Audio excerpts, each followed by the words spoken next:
Hello, everyone. My name is Sherry Nickerson, and I'm a director here at Old Line Government Affairs, and we welcome you to another edition of Online with Old Line. For this edition, I'm really excited to introduce Delegate Terri Hill, representing District 12 in Baltimore and Howard counties.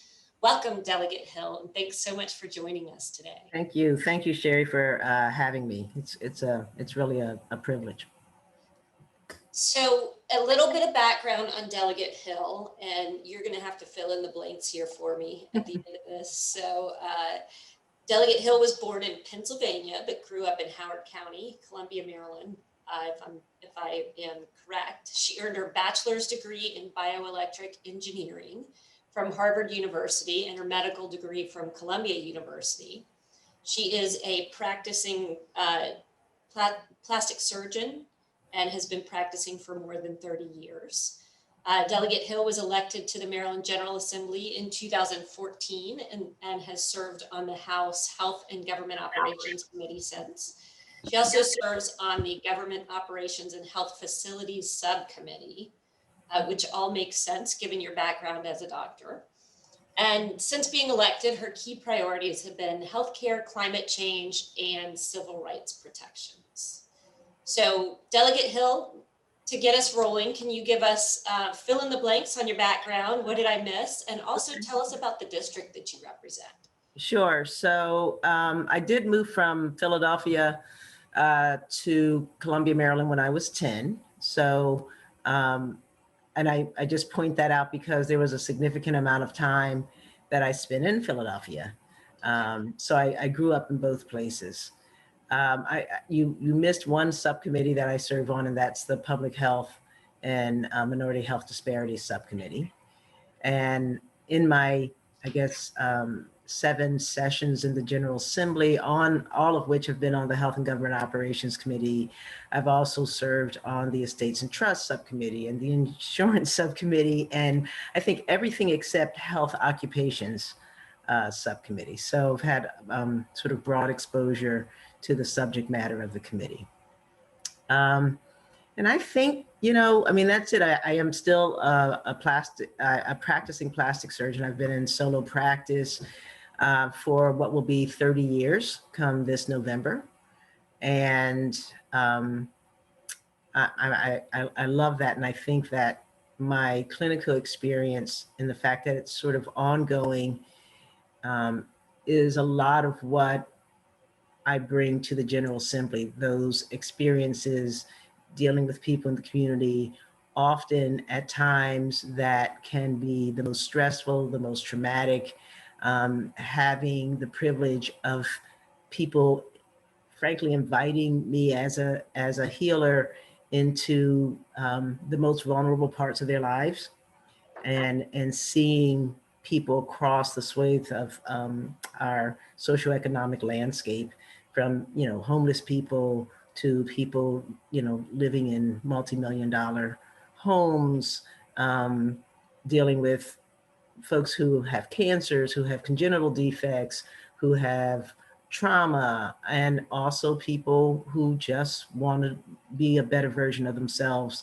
or who want to look better and enhance their appearance. So I think that's an important part of who I am as an advocate, and as an empathizer. Really.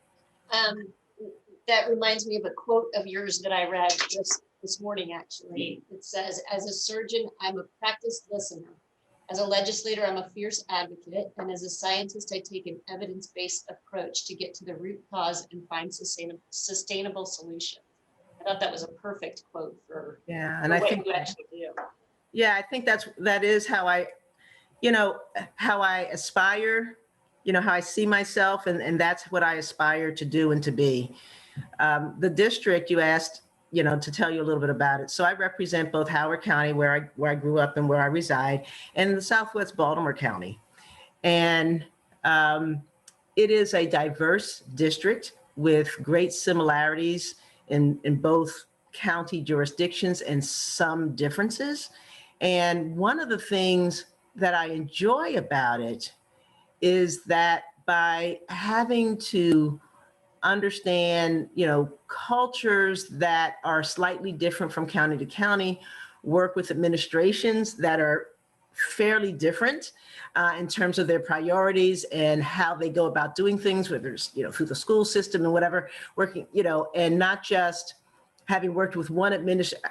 In my time, I've worked in both counties with two different executive administrations, in Baltimore County actually with a third, because Kevin Kamenetz, who was the county executive when I came into office, died unexpectedly. Don Moeller, who actually is a constituent and is a fabulous community activist in every sense of the word, became the interim and then the served as the executive. And then Johnny Olszewski. So 3 executives in Baltimore County, 2, Alan Kittleman here in Howard County, followed by Calvin Ball. It helps you to build those muscles, and it helps you, or helps me, to really have a greater understanding of how policy and approaches to solving problems can vary. And I think that by serving those constituents in the 2 counties, it also makes me less parochial in my approach to statewide legislation. So I'm not advocating for a narrow group of people who look like me, go to the same places I go to, have the same, involvement with local government. I'm dealing with a constituency who has a much more varied approach and experience. And so when we're talking about folks in Western Maryland or folks in Southern Maryland or on the Eastern Shore, I actually, probably have constituencies within my legislative district who have similar concerns and issues. And so I think that, despite the fact that there's perhaps a lot more juggling in terms of community meetings and all that kind of stuff, I'm really pleased to have had the honor of serving both folks in Howard County and in Baltimore County. And I work really, really hard to become as much a part of the community and learn and be open to learning and understanding what it is that matters to them. And of course, that wouldn't be different if I were only serving constituents in one county, because again, you're still serving a variety of folks. But it's a good experience, and it's one that I hope, even with redistricting, that I'll be able to continue to serve both jurisdictions. Right. So you've been a member of the General Assembly for quite some time now. I'm finishing up my second term this in 2022. So that's seven sessions, 1 to go. And I bet this last one's been pretty interesting, given COVID and how things have changed so drastically. But so in your thoughts, what has been your biggest? What are you most proud of having accomplished while you've been in the legislature? That's really hard. I'm not a legislator that has huge named bills that I've gotten through. I've gotten through legislation in each of my 7 sessions, and I'm really proud of that, because there are people who haven't. But I've also, I think, made some effective changes on bills that are coming through my committee. So the first session, I'd have to say that the highlight would have been legislation that really established gender and marriage equity in the state. So we'd already passed the marriage equality bill, but with respect to infertility, there were still distinctions between what heterosexual married couples had access to in terms of insurance coverage, and what homosexual married couples had access to with respect to infertility. So getting that piece of legislation through, I'm really proud of. I'm also proud because, again, it was my first session, and somewhere along the road of getting the legislation through, it became clear, or I got word that, someone was going to offer an amendment that was going to disrupt the whole process and derail the bill. And I was able, by going to legislators with experience and asking for some advice, I was able to meet that challenge head on and get the bill through. And so, learning a little bit about how, if you would call it, the games are played, that was really important for me.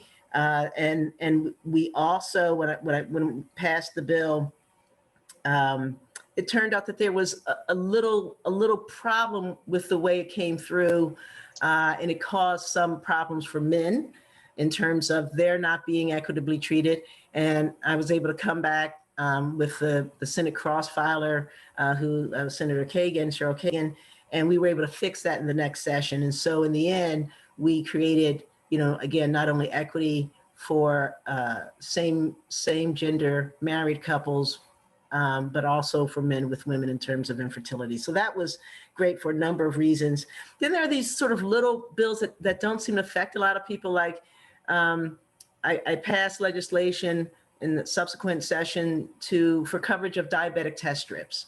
We talk about healthcare being covered. Everyone knows diabetes is a huge problem, but there were insurance companies that would tell you had to pay out of pocket for your test strips.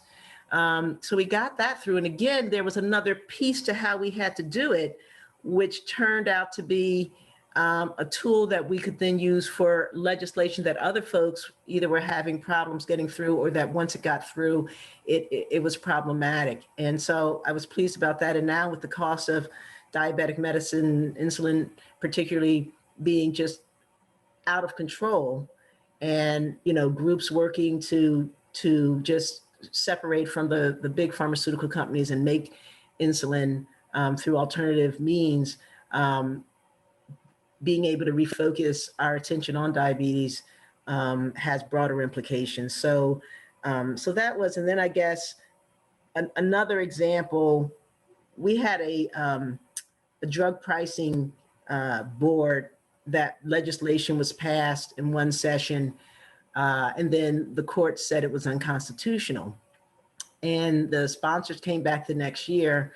And what I'm really proud of is that I saw the problem with the second piece of the submitted legislation, and was able to offer to the sponsors a fix that not only got it through, but had it stand up to legal scrutiny. Wow. And it literally was, thinking about it and saying, sitting in committee and going, this is not going to work. This is not going to work. Right. And just thinking about it. And then I went, oh my God, I know what we can do, because this is allowed within, the medical field in terms of, and essentially what it was is the bill kept talking about what we would allow drug manufacturing companies to charge. And I said, no, you can't tell them what to charge, but what we are allowed to say is what we will pay. So let's talk about what we as a state will pay. Let's stop talking about prices across the spectrum, and let's just talk about the prices that we as a state actually control. Our insured people, right? State employees, the Medicaid population, and let's talk about what we're willing to pay, so you can charge whatever you want. But what I did know from my experience with Medicare and Medicaid is that once you set that bar on what you're willing to pay, then the independent insurers, they then follow and say, well, if you're willing to sell it for that price to these government entities, we're not going to pay any more than that. And so that was the fix that has our current drug pricing affordability commission standing. And I think that that approach is what's going to make it successful in helping to bring down drug pricing in Maryland if our federal partners are unable to do it nationwide. It's so interesting how the nuances of creating legislation, and it's not as simple as, I want to do this, so I'm going to file a bill and it's going to happen. And there are so many different sides, and there are so many different tweaks that have to make it a passable piece of legislation, and not everything gets done in 1 year. Some are multi-year projects, and so it's so very interesting how that happens. And then actually, it was hard for me to think of legislative achievements I was particularly proud of, not because I haven't as I said before, passed bills in each of the 7 sessions, which is, something I'm very proud of. And Right. all of them were to me, important, but because I keep focusing on the legislation that I haven't been able to get through. Right. I've been working very hard to have a mattress stewardship program, and we've got all these, we worry about waste and climate change and all that, but we have mattresses that are still going to the side of the road into landfills, where our landfill capacity is down to close to 20 years or less. And those mattresses can be disaggregated, and most of the components recycled or reused. And it just seems to me that that's a win for economic job security, because it creates jobs, and it creates good paying jobs with skills and certifications. It's an environmental bill, and it's just the right thing to do. And it's been really hard to get that through. And I've tried various permutations. I'm really hopeful that we'll be successful for a number of reasons in this next session. I've been really advocating hard for the inexpensive fixes that may help our kids do better in school, like making sure that if kids need glasses, that they get them, not very costly, but when you think about what happens to a child who has a reading problem but doesn't know it, has a vision problem and doesn't know it, it means in, kindergarten, first and second grade, they're struggling and they don't know why. And by the time they get to the latter part of elementary school, they're usually, the class clown, or they're acting out, or they're withdrawn because, they're not doing well. And by the time they're middle school, they're the kid that's considered stupid. So why would it be surprising that oftentimes, some of those kids are the ones who later end up acting out and get drawn into other, areas of problems. So if we could just make sure I'm not going to send someone out to play soccer or to play football, not make sure they have the proper pads and equipment they need to protect themselves. So why are we letting kids be in school, finding out through screening, that they've got a vision problem, and then, not reinforcing or in any way enabling that they get the glasses, other than saying to the parents, oh, they need to have their eyes checked, and then leaving up to the parents. It's when we're investing so much money in these other fixes. So I am also proud of having put together a needs study for our schools to look at behavioral health supports. And that study was a part of what eventually led to the legislation that was passed, saying that we need to have behavioral health supports in all of our jurisdictions, and there needs to be someone in charge of that. Right. And we're building on that. We're building on it in our schools. And we all know, particularly coming out of COVID, that the behavioral health, the crisis interventions teams, all these, psychological supports, trying to make sure there's parity, and really coming around a lot of it through the problems we're having with addiction, and recognizing that we've been ignoring one of the critical parts of health, because, behavioral health, mental health, psychological health is part of physical health. There really is no distinction between somatic health and otherwise. And we've got to pick up our responsibilities in that area as well. So you sound very passionate about all of these topics. What made you originally run in the first place? Was it frustration? Was it passion about? Were you always interested in wanting to be a legislator? What made you run? Yeah, I actually have an answer for that. I had not been planning on running for office. I did not see myself as a legislator. I do come from a family and a community and a history of advocacy, but it didn't necessarily take on that role. But advocacy is part of what I feel is a citizen's responsibility. But actually, and I'll try and make this kind of short, I got into this because of fear of the future. I was on vacation, had a conversation with a gentleman in South Carolina, which led to his describing to me the barriers to voting, particularly for rural and African Americans. And then he started talking about voter suppression legislation that was passing their General Assembly. And I had not heard of this. This is back in 2013, 2014, I guess 2013, and started doing some research and found out that there's systematically all across the country, there were bills being introduced to make it, in my opinion, more difficult for people to engage with with voting. And it was under the auspices of we're, going to protect the vote and fraud and all the stuff we're seeing now. But I was like, this is dangerous stuff. And it felt like the civil rights issue of my generation, right? And I worked with the Thurgood Marshall Democratic Club, which is a group that I had helped to found a few years earlier. And we put together some voter empowerment and education seminars. And as I was sort of chairing that and speaking out at these events, I kept saying to people, you don't realize it, but our country is in the beginning of a paradigm shift in who we are. We're becoming something very different.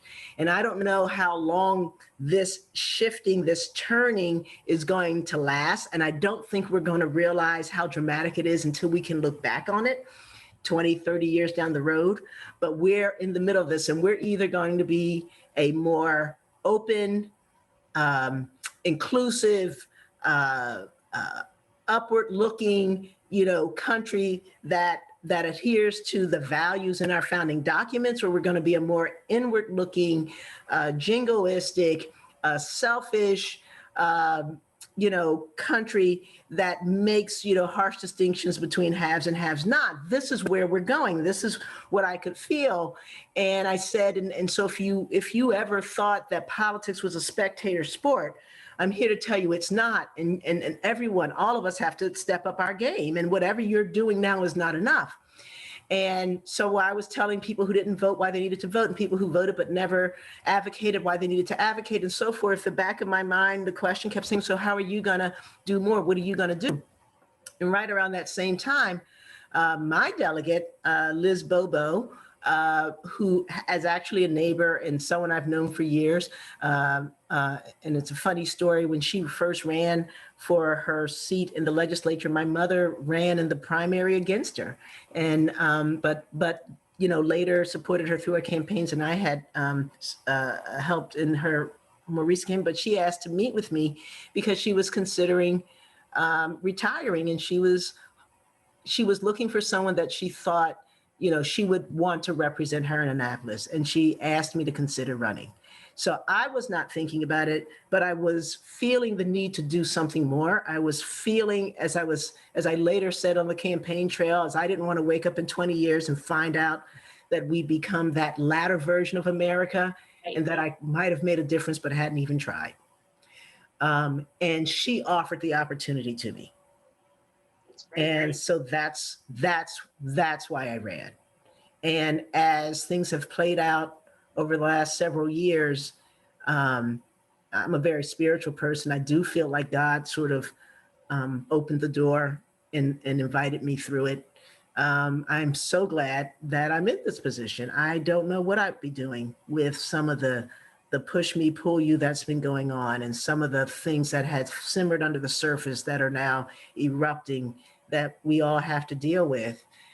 If I were, still, just a voter who, sometimes stands outside of a voting site with a candidate's placard. Right. Well, you sound very passionate, and it sounds like, you took the path that was not necessarily the easiest path, but like you said, legislation is, like being a legislator is a full contact sport. Definitely. May I just add one more thing? I think, and this is the thing, people say, well, what's your issue? You said it. I mean, I don't really have an issue. I'm really trying to figure out how we can just make a better world for everybody. And if that's social justice, economic justice, environmental justice, criminal justice, all those things, health justice, they're all the same. And I do view all of it as a healthcare issue, a public health issue. All of those things are public health issues. But I think that where I am right now, and the point that I try to make to people is that policy really does matter. Absolutely. And we don't have problems because we have failed policy. We have problems because the policies that were put into place worked way too well.